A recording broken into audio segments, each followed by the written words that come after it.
What's up, guys? Welcome back to the Untold Stories Athlete Edition, episode 14.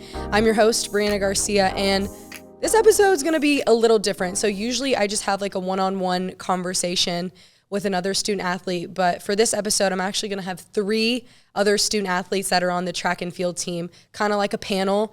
And I think it's going to be super cool to get different perspectives on certain subjects and getting to dive into each one of their personal experiences. So the 3 people I have is first Demitra Carter. Demitra is a super senior from Kansas City, Kansas, and she's a sprinter / hurdler. And Demitra has grown her brand exponentially. She does these things called Tiny Talks with Demitra and Daily Dose with Demitra, and definitely want to get her perspective on how she's grown her brand. And also, like I said, she's a sprinter and a hurdler, and she kind of got into hurdling in her 5th year. So want to talk about how that transition has been for her. And my second guest is Caira Pettway. Caira is a sprinter and a long jumper. She's also a super senior and is from Sunnyvale, Texas. And Caira has improved so much just from last year to this year.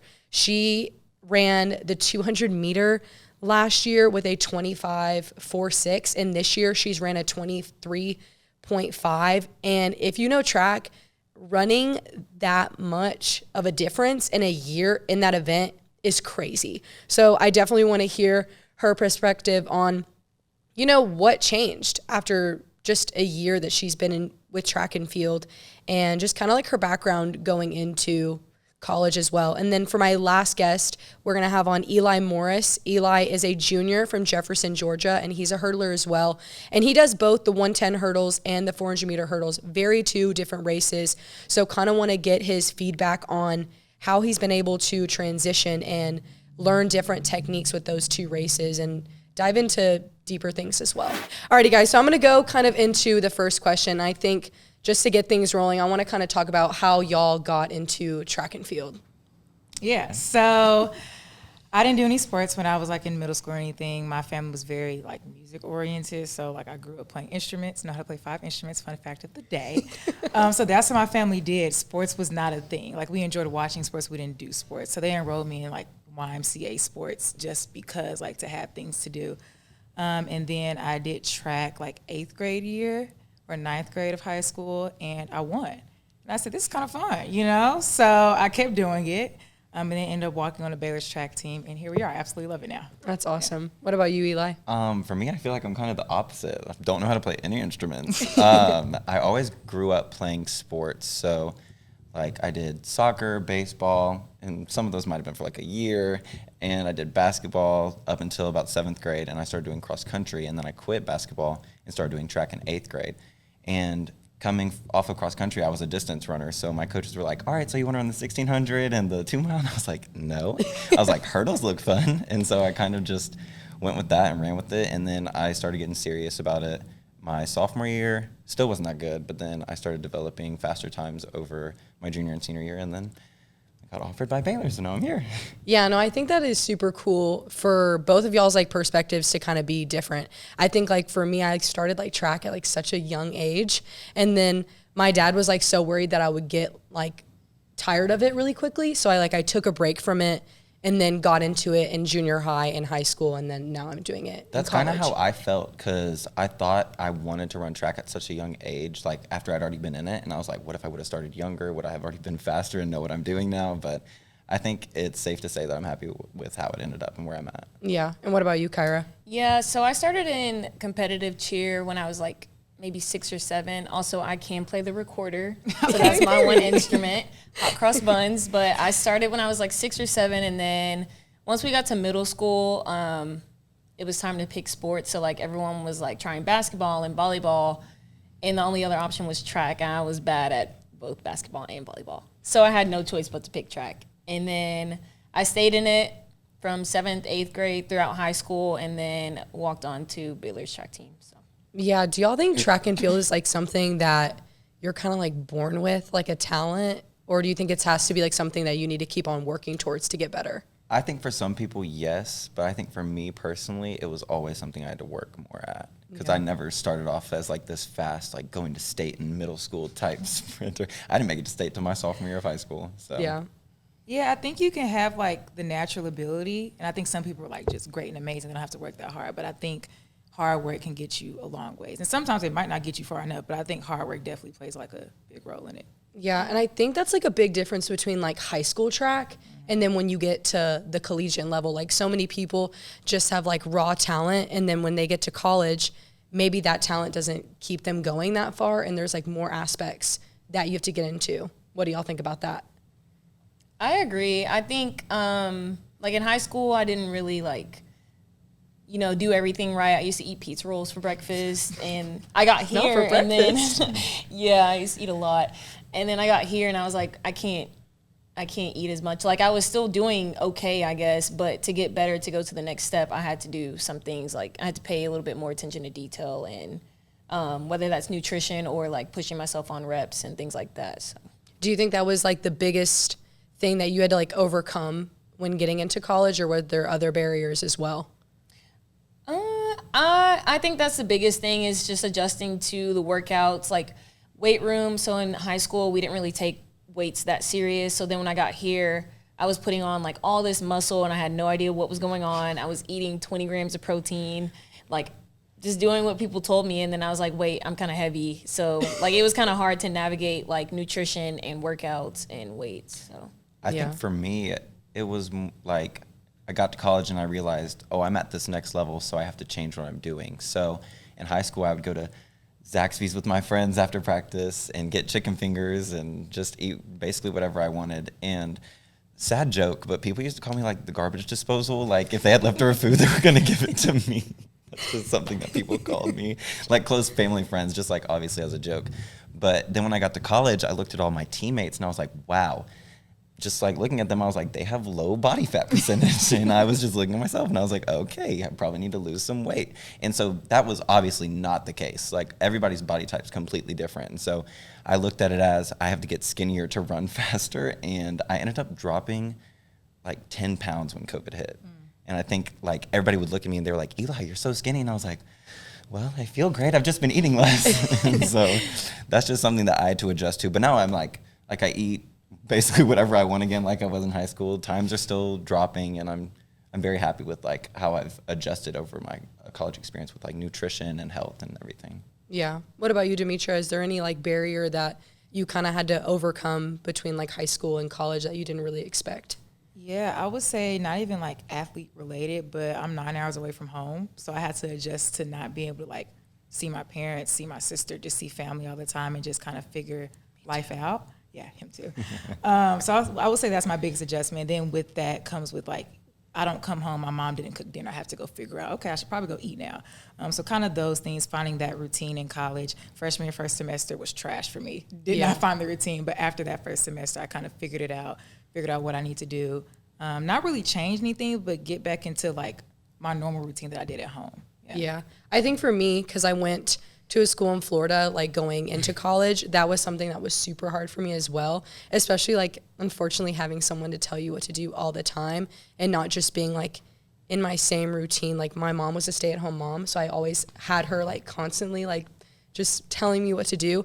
And then coming to Baylor, only being like 3.5 hours away from home, knowing that it's close, I've definitely seen like both sides. So I know, Eli, you're from Georgia as well, so can you speak on this topic too? Yeah, so with me, of course, I'm very close to my family, as I think all of us really are. With me, it might be kind of different, I feel like, from my perspective. I treat my parents and my brother as, like, my best friends. So, like, with my dad and my mom, I'll literally sometimes call them Kevin and Amanda, and I'm sure you all have heard that from me. But, yeah, so coming to college, it's just, from my perspective, distance makes the heart grow fonder. So, like, we've strengthened our relationship so much as I've been in college. So I feel like if I were closer to home, the relationship wouldn't have been as like drastic of a change. But I feel like being away from my parents has definitely made it harder because one, you don't get to see them every day. At FaceTime, it's not the same thing as just seeing your parents every day. But also I felt like coming to college, it gave me more independence. So I didn't have to rely on them as much. And I just felt like I became more independent when moving that far away from home. Yeah. And Caira, you're on the other end of the stick. You're like, what, an hour and a half away from home? An hour and a half. I don't know how y'all do it because every minor inconvenience, Mom, I need help with this. Or like the light comes on in my car. I'm like, Dad, here I come. Something's wrong with the car. Like, I don't know how y'all do it. So I'm super close to my family, like an hour and a half down the road. So yeah, My just a parents are weekend always trip. on speed Sometimes dial. I'll go home in the middle of the week. Yeah. You know, maybe I want a home cooked meal and I'm like, what are y'all cooking? And then I'll come. So Yeah. I don't know how y'all do it. Yeah, I think my biggest thing is like if something really bad goes wrong, I know I can just go home. Yeah. Like it's not going to take me like 12 hours to drive home, Flight. or a flight. Like sometimes that's just like that's just scary, you know? But I think it's cool like seeing y'all grow, especially like Demitra and Caira. Y'all are super seniors, and Eli, you're a junior. So we've all been here for a little bit and have grown in our own like independence. So, okay, I'm going to change things up a little bit. So with track and field, I think it's like one of the most like roller coaster type of sports. Like you can be like on top one year and then get really bad, and it's just very up and down, and mentally that's super tough. So I know with you, Caira, this past year has been like insane. Seriously. Yeah. Like I didn't even, like at the beginning of the episode, I was talking about your PR. Like that's almost 2 seconds. So can you kind of talk about how that drastic change has happened from your senior year to your 5th year as a senior? Yeah, so Let us know. Right, what's the I need the trick? secrets. so I guess it kind of started back like around nationals of last year. I was alternate for 4x1, and at first I was okay with it. I was like, okay, cool, I get to see the stadium, whatever. And then I got there and I was like, wait, I kind of want to run. Like this isn't fun. Everyone else is getting to go down on the track and like celebrate, even if they got 24th place. Like I was like, I want to run on the track. I want that to be me. So like it was really emotional because I remember I was really mad, like at myself. I hadn't performed the way I wanted to perform all season. So I talked with my mom and she was just like, well, like next you have to work. Like even when you're out of season, you have to work at what you want. And for next year, just try to give Coach Ford, like make sure he knows like there's no reason I shouldn't be where like on the track running. So we found a jump coach in Dallas and a sprint coach in Dallas. And like after my internship, I would go jump or do jump drills every Tuesday and Thursday, and I would go work on like sprint mechanics or even just like strength work, like lifting and stuff, every Wednesday all summer. So then when I came back, it was kind of like, okay, I'm already like a little bit ahead of the game, and now I just have to get off season out of the way. And then I didn't think I was gonna run as fast. Like the first meet, everyone was like, what? Like I just kind of shocked myself and everyone else. And at first I thought it was a fluke. Like I'm not gonna lie, I've never run, that's like point, I went from 7.5 to 7.3. So that was the 60 meter in indoor? Yeah, Okay. so that was a pretty big change. But then like the momentum just kept going throughout indoor, and then here we are in outdoor and it's still going, so. And it was for like everything. Yeah, it was like long 60, jump, yeah. 60, like everything just kind of like popped off. And you said that you feel like you were in what show? Did you say? Did you feel I feel like you- I'm in an episode of Prank. Like I still do. I feel like this is not real. I feel like I'm gonna wake up from a coma any second now, and they're gonna be like, "JK, yeah, we lied." So Well, I think it's so cool to see, and like your composure is still the same. I mean, you haven't changed your Yeah. mindset and how you treat other people. I feel like a lot of people can kind of get like cocky and Yeah. change No, their she's very personality. cocky. No, I'm Yeah, not. we hang out with her a lot. No, I think it it's just goes straight to her head. I think it's just because like I've reached the lowest of lows. Like you said, it's like a roller coaster sport, and I've been like, God, please just let me get 30th place today. Like, please. I've been like at the bottom of the barrel, so I don't want to like throw that in anybody's face because it can be taken away as fast as it was given to you. So Yeah. And what about y'all? Have y'all ever been like through that roller coaster in this sport? I can go. Okay. So I would say, yeah, not nearly as good as Caira. But so like I said, I walked onto the team running like 11.9 in the 100. 200 was like 24 high, 25 low. And then I decided to walk on. Freshman year went, and it was not good. It was okay. I went like 11.7, little PR. And then sophomore year, I was still fighting to get on scholarship because I needed some way to pay for school. And after training really hard, getting my mind together physically, mentally, everything was right, I finally went 11.4. And at the time, that year was the fastest sprinter that they had. So I kept bugging the coach to put me on scholarship. And then one day he gave me a full ride. And I was able to stay at Baylor because I was definitely going to leave. But yeah, I would say that was definitely my high. And then ever since then, I was like, this is the place I'm supposed to be, because if it wasn't meant to be, then I would have never went 11-4 and I would have just left. Yeah. Do y'all think it's better to like start, I feel like this might be a stupid question, to like start low and then work your way up, like to kind of like humble yourself, or vice versa? I feel like that's kind of my situation. So I think when I first started, I was not fast at all, honestly. My dad actually told my club coach, he was like, hey, he's kind of just trying this out. Go easy on him. Like, just help him out, get him some training. And so he did. And yeah, I just had a slow progression. And I think I went over a span of 3 years doing hurdles, and I dropped 2 seconds. And so 2 seconds is a lot to drop, but doing it over 3 years, it just makes sense, because you're kind of not doing like a drastic drop like Caira has, but you're just continuing to train and continuing to work. And I feel like that's kind of what you expect. Like, you expect to start off low and then just kind of reach your goals. Yeah, I think with track too, it's like so difficult. Like for me, I always want a PR every single meet. And like when I don't, I'm like, what did I do wrong? And like so many people are like, sometimes it's just like impossible or really hard to just get better every meet. And like when you see other teammates that are doing that, it's just like, why am I not doing that? I think that's another thing that's so hard about track and field, is like not every meet everyone's going to be on top and super excited. Some people are going to be really upset, and you kind of have to learn how to deal with other people's emotions. And sometimes like I look at our coaches and I'm like, how do they deal with these different emotions? Because I think that builds like a lot of character. Have y'all like seen like stuff like that at track meets as well? Yeah, definitely within the jump group. Things can get very emotional over there. I think it's just because you have, like with me personally, I look at long jump and I'm like, okay, I have 3 tries. Why did I do the same exact thing wrong for every jump? You know, so I get really frustrated. And then most of the jumpers are girls, so, you know, like there's emotions and, yeah, so hormones. And so I think Coach Stacey does a really good job of, like, reading us and handling our different emotions, because we're all very different but kind of similar in different ways, so then it makes sense. But, yeah. I feel like we see that in every group within our track team, just because there's always going to be somebody that's not having the best day, and you should look to your coach when you're going through those tough times and not doing what you think you're supposed to be doing, because, I mean, they're the people that train you. They know what's going on. They know better than us. We're not professionals. So, I mean, just looking at our coaches and trusting in them is definitely something that we all have to try to do at some point when we're at our lowest. Yeah. I think like just looking at how, you know, we have our jumpers, our sprinters, our hurdlers, and things like that. Like, I love how the jumpers are.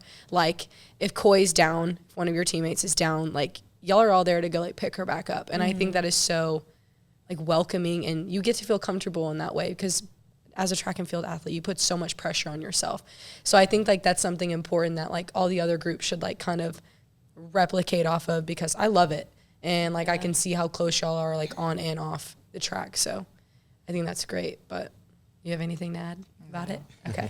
Well, actually, I'm going to ask you, Demitra. So you, I don't know if I just forgot, but you did hurdles freshman year as well, right? A little bit. So I know you did hurdles in high school, and then reading about like your bio and things, you got into it freshman year, and then from sophomore, junior, senior year, you stopped hurdling, and now you're doing 400-meter hurdles. So can you kind of talk about how you've like transitioned throughout that in college? Yeah, so I'm a 5th year. I decided to come back for my master's, and when I was coming back, I was like, if I come back, I want to do something different. So I was either going to go to jumps or I was going to go to hurdles, and I picked hurdles, 400 hurdles at that, which is crazy. It's insane that I picked that, but that's what I decided to do. And I picked that because I'm a 300 hurdle state champ. So I said, okay, let's do that. And when I came, it's Kansas. Okay. But when I came, I did 100 hurdles my freshman year. They did not go good. So I decided, like, okay, let's do 400 hurdles. Coach Ben had just came. I'm like, this should go just fine. And that's what I do now. And you're a great teammate, fun fact. And I absolutely love it. It's something new. Eli's a good teammate too. But I absolutely love it. I think it's something new. I love the hurdle group. I love my teammates. I love the coach-athlete relationship that I have now. I love everything about it. And I'm grateful that I decided to do something new and different. And then apparently I'm still a sprinter now too, just ran the 100. So we're and back she doing got a that. PR. Yeah, who would have thought? Not me. But I'm glad to see that, like, I still have the sprint capabilities, but I still am happy that I was able to try something new and everybody supported me through it. Yeah. And like for you and Caira, y'all are like fifth years, of course. Do you think being a fifth year, it's your last year, let's get like y'all, I feel like y'all are so comfortable. Do you think that's helped y'all in y'all's performance? Yeah, so like, so I think like before we came back to school, we were like, okay, we're gonna frolic this year. Like we don't. Our goal was to frolic. Yeah, we were just like, we don't want to put like as much pressure as we did on ourselves from like the past years. So we're like, it's the last year that we'll ever step on a track. Like, let's just have fun. And then now they kind of make fun of me because they're like, you're doing so good. Yeah, so like, we're definitely a lot more comfortable, I would say, just not putting as much pressure on ourselves. And, Yeah. you know, we celebrate the highs and lows. So I need to be I more, agree. I need to I be feel more like like it's, y'all. I don't know, like fifth year, it's just, you've experienced everything. So you just Yeah. really enjoy the moment. Like, Yeah. good or bad, it's just like, it's our last year in college. I mean, yeah, you just ran a Yeah. PR in the 100 and you haven't done. I got in blocks. I said, I'm just going to try not to get last. That was my goal. I had that was my goal. No, But I think that's here we awesome. are. I wish I was like that. I feel like for me, I hang out with them all the time, so I have 2 more years of eligibility. I do not need to be acting like a Just fifth show up to year. graduation. Just show up. Literally. No, it's kind of funny because we set like low bars, I guess, for ourselves. Like she said, like I'm just gonna try not to get last, and sometimes I'm like, well, I'm just gonna enjoy the sunlight. I don't know, like it's just lame goals that like you can't go wrong with. So Yeah, I think that's like something that's not in the norms, especially for a track. Like there's so much like pressure and you need to do this and that. And sometimes you just need to breathe and have fun, because why did you come to a university as a student athlete to not have fun in your sport? So maybe y'all are frolicking, but I mean, y'all are still making a big difference, and y'all have such a good presence on the team that you make a difference with other people. yeah, and I think like I forgot what I was gonna say. Well, I'll let you catch up what you think you're going to say. I'm going to ask Eli. So, Eli, you do the 110 hurdles and the 400-meter hurdles, and kudos to you. I mean, you don't even get to do really 400-meter hurdle practice, and you have to go out there every single weekend. I don't think you even had a weekend off from 400-meter hurdles. Only this past weekend because I wasn't right. feeling You good. did. You But deserved it. that was my only time this Yeah. season. Can you so. kind of talk about, like, being in both of those events with, like, technical things or whatever Yeah. you feel like? For me, I think last year and most of this year doing both, it was hard balancing practice, because I would have one Monday where I'm doing 110 hurdle starts, then the next day I'm doing 400-meter hurdle starts and going over 9 hurdles, and that's a whole 300 over the track. And then Wednesday would have recovery, of course, and then I'd go back to Thursday doing more starts, and then I'd do more over distance to get my speed endurance up for 400 hurdles. And it was just hard. I mean, I balanced it. I feel like I balanced it pretty well. Like, I came out last year injury-free, performed decent in both of my events, made it to regionals and 110 hurdles, and got a couple PRs in the 400 hurdles. But it was definitely hard, and I'm kind of glad that Coach Ben eased off of me a little bit this year, just because of the fact that it's becoming to be so late in my college career, and we kind of need to choose which one I'm going to pursue more. And so I think for me, doing more 110 hurdle work, it's built up my speed rather than like speed endurance. And so I'm able to carry that into the 400 hurdles. And it's been a good balance. I still PR'd in 400 hurdles after not practicing like a few weeks. And so I'm just glad to be at the consistent rate that I'm at. And so it's not bad to balance, but you definitely have to learn to deal with it. Yeah, I think with a lot of 400-meter hurdlers, like our form, maybe not. Maybe this is just an opinion. I think the form is like what we lack, a lot of 400-meter hurdlers. And I think that's something that you can bring to the table as well as like an advantage. So I think for 400 hurdlers, it's different because you kind of just want to glide over it. Yeah. And you kind of just want to run in between. But for me, I'm just like, get over the hurdle and then let's jog a little bit in between. Yeah. How has that been like for like your mentalness? So like this month is Mental Awareness Month. So yeah, I want you to talk about that with your races. Well, I've been doing pretty good, I think, in both of my prospective events. And so I feel like for me, my mental's doing okay. Yeah? Like, I feel like when you're doing good, it's obvious that you're going to be happy. And then when you're doing bad, you might have a take on your mental health. But for me, I think it's easy just having such, like what Demitra said, a coach-athlete relationship. And Coach Ben's great, and I can go to him for anything, honestly. And a lot of people don't have that in college track and field. And so I feel like we need to look at the athletes that are struggling with mental health and kind of see where their coach and athlete relationship is lacking and build up those relationships and realize that those athletes have somebody to talk to. And it's not the end of the world when something goes wrong, and you need to be able to voice your feelings and get that out of your system. Yeah. What about y'all? Kind of just going off like the coach-athlete relationship. Side note, I just realized that you're never with us for 400 hurdle practice. I know. Yeah. I just kind of run over there and hang out. I'm there every time. But yeah, I would say like the coach-athlete relationship is so important. I will say that's one thing I was looking for, and I'm grateful that I found it. Specifically to Coach Ben, like I could go in that man's office, talk about an interview, talk about my day, Anything. practice, anything, and his door's just open.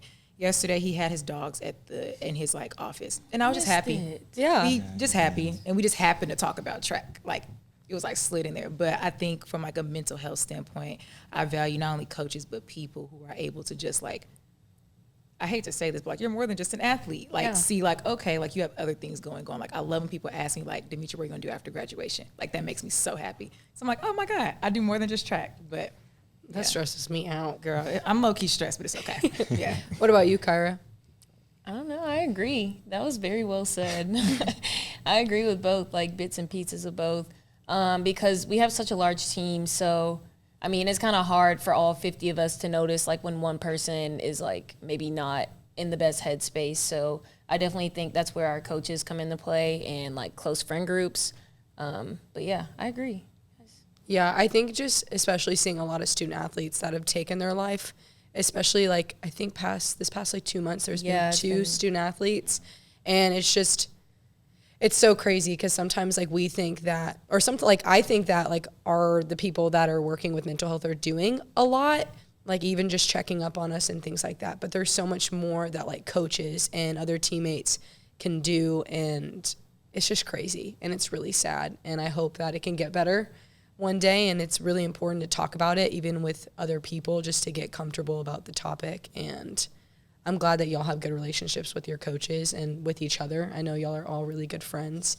So, and track's hard. Track is so mental. I think it would be different if it was maybe a different sport, but college in itself is just really difficult trying to juggle school, friends, your life, your sport. I feel like for us, with it being track and field, it is such a mental sport because it's individual. Like I feel like with other sports, there's teammates, and then one person does bad, but their teammates lift them up. When we do bad, it's kind of like, I mean, your teammates lift you up. They're like, are you okay? But I mean, for us, it's such an individual sport that you're putting everything on yourself. So it's very hard to like balance all that with school and everything stressing you out. But Yeah. That's another thing I kind of struggled with going from cheer to track. Like, I wasn't used to like, oh no, you did bad, like just you. Like it was really embarrassing. You could like blame it on But like somebody. cheer, like if I hit my routine, but like one other person didn't, then it's like, okay, they were you could place the blame on other people, you know, and just kind of like take the spotlight off yourself, which sounds bad, but like that's just the name of the game. But then when I moved to track, I'm like,